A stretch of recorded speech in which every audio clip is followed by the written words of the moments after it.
Assalamualaikum warahmatullahi wabarakatuh. Ketemu lagi di channel Profit Cuan.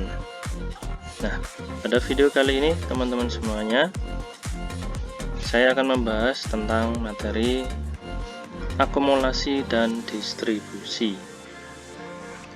Apa pentingnya akumulasi dan distribusi dan bagaimana pengaruhnya? Nanti saya akan bahas lebih lanjut di video kali ini. Sebelumnya, mohon dukungan untuk channel Profit Cuan dengan cara like, subscribe, share, dan bunyikan loncengnya. Dan bagi teman-teman yang akan bertanya, silakan bisa di kolom komentar. Nah, baik teman-teman semuanya, ketika kita melakukan trading saham, maka untuk lebih membuat analisa kita lebih tepat, maka ada beberapa tahapan-tahapan yang harus kita ketahui dalam menganalisa sebuah pergerakan harga saham. Salah satunya adalah akumulasi dan distribusi ini. Kenapa kita harus mengetahuinya? Karena hal ini dapat mempengaruhi psikologi dari retail dan tentunya pergerakan harga itu sendiri, teman-teman. Nah, karena kalau kita lihat pada chart teman-teman ya, bahwa sebenarnya pergerakan harga ini ada fase-fasenya. Di antaranya ada fase akumulasi dan distribusi. Nah, sekarang apa itu akumulasi dan bagaimana penjelasannya? Saya akan jelaskan lebih lanjut.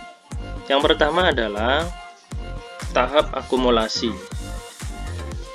Akumulasi di sini bisa diartikan sebagai kondisi di mana saham sedang ramai pembeli, sedang diborong oleh pembeli.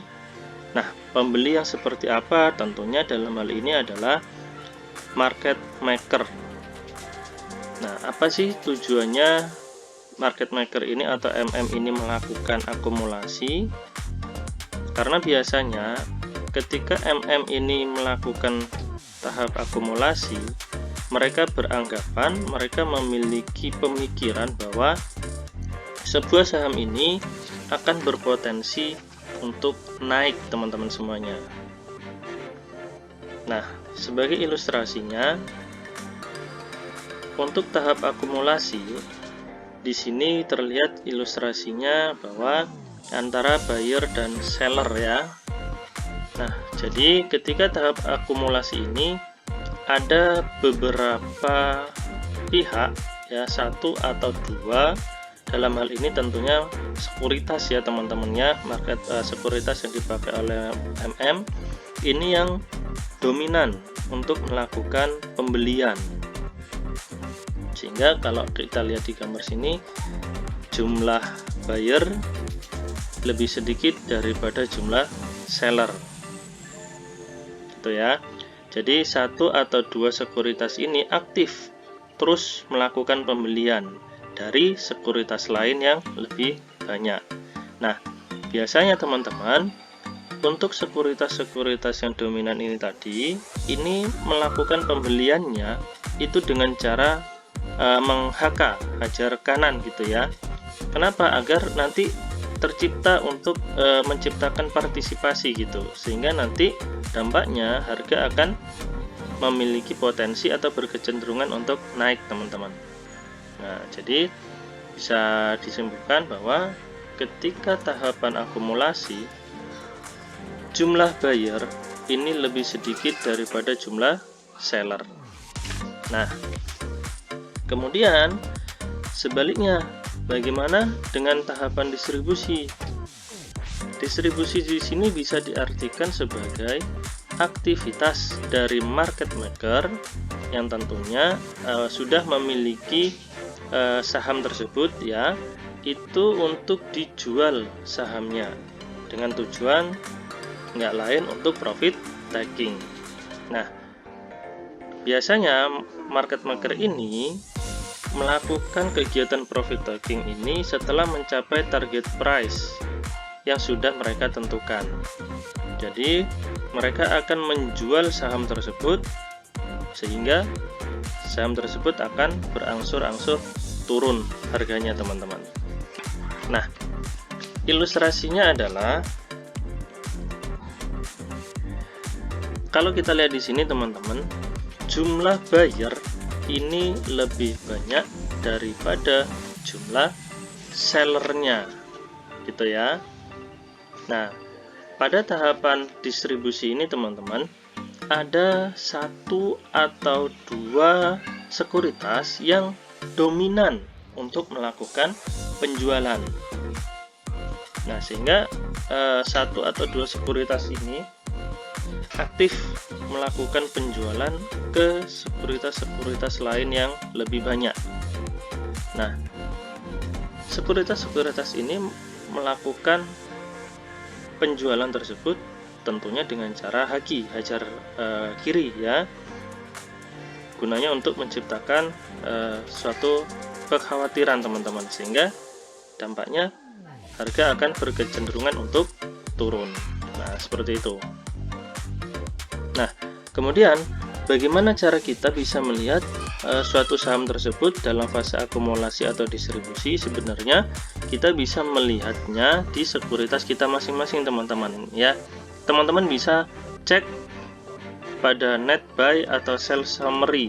Nah, dari sana kita akan bisa melihat nih terjadi fase akumulasi atau fase distribusi, gitu ya. Nah, sekarang kita coba melihat teman-teman ya di sekuritas bagaimana akumulasi dan distribusi tersebut. Yuk kita pindah ke sekuritas. Nah, oke teman-teman, kita sekarang belajar bagaimana cara melihat akumulasi dan distribusi pada OLT kita masing-masing. Nah, pada kali ini teman-teman saya memakai sekuritas EP ya, dari MNC Sekuritas teman-teman semuanya. Nah, bagaimana cara melihat terjadinya akumulasi dan distribusi? Nah, di sini teman-teman kita bisa memilih menu pada bagian atas ini ya, yaitu pada bagian broker transaction by stock teman-teman. Jadi pilih dulu EOD broker and foreign, terus teman-teman pilih broker transaction by stock. Nah, nanti akan muncul jendela seperti ini.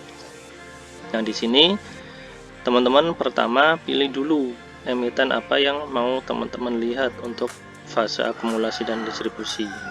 Nah, teman-teman semuanya di sini disclaimer on ya. Emiten yang saya sebut atau yang saya contohkan ini hanya untuk edukasi ya, bukan untuk ajakan membeli atau menjualnya. Nah, setelah kita menuliskan apa emiten yang ingin kita ketahui teman-teman, nah langkah berikutnya kita pilih tanggalnya teman-teman, tanggal transaksinya. Nah, untuk kode sekuritas sekarang kan aturan dari bursa selama jam perdagangan, selama jam trading ya, itu kan tidak bisa kita lihat. Nanti kita bisa melihat setelah jam bursa itu berakhir, atau biasanya muncul di sekuritas itu saat malam hari teman-teman. Nah, jadi ketika video ini dibuat ini saat jam trading ya teman-teman ya, saat jam bursa. Jadi saya coba contohkan saja ITMG. Ini saya contohkan pada hari sebelumnya, yaitu di tanggal 5 Juli ya. Terus kemudian kita klik load. Nah, di sini terlihat teman-teman, bagian sebelah sini ini adalah bagian yang membeli atau buyer, yang sebelah sini bagian seller. Nah, di sini teman-teman sudah ada keterangan. Jadi kalau kita pakai MNC sekuritas ini, kita langsung bisa melihat total broker sebagai pembeli dan total broker sebagai penjualnya. Nah, di sini kita lihat teman-teman, net buy jumlah brokernya ada 12 sekuritas ya. Kemudian di sini untuk net sell-nya ada 43.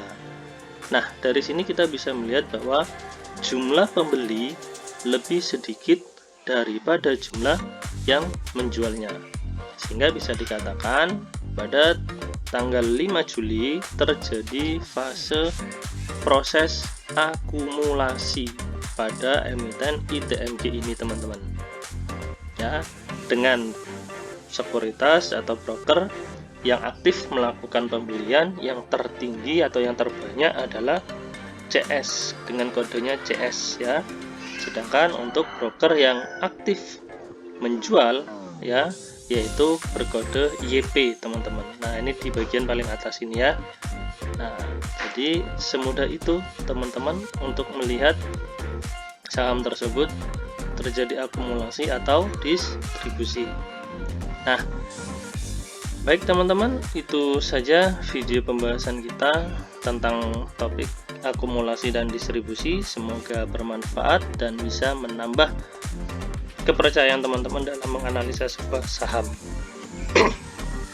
Jangan lupa teman-teman, mohon dukungan untuk channel Profit Cuan agar bisa lebih terus berkembang dan terus memberikan edukasi-edukasi dengan cara like, subscribe, share, dan bunyikan loncengnya. Dan bagi teman-teman yang ingin bertanya, silakan bisa bertanya di kolom komentar. Kita ketemu lagi di video berikutnya. Assalamualaikum warahmatullahi wabarakatuh. Salam cuan.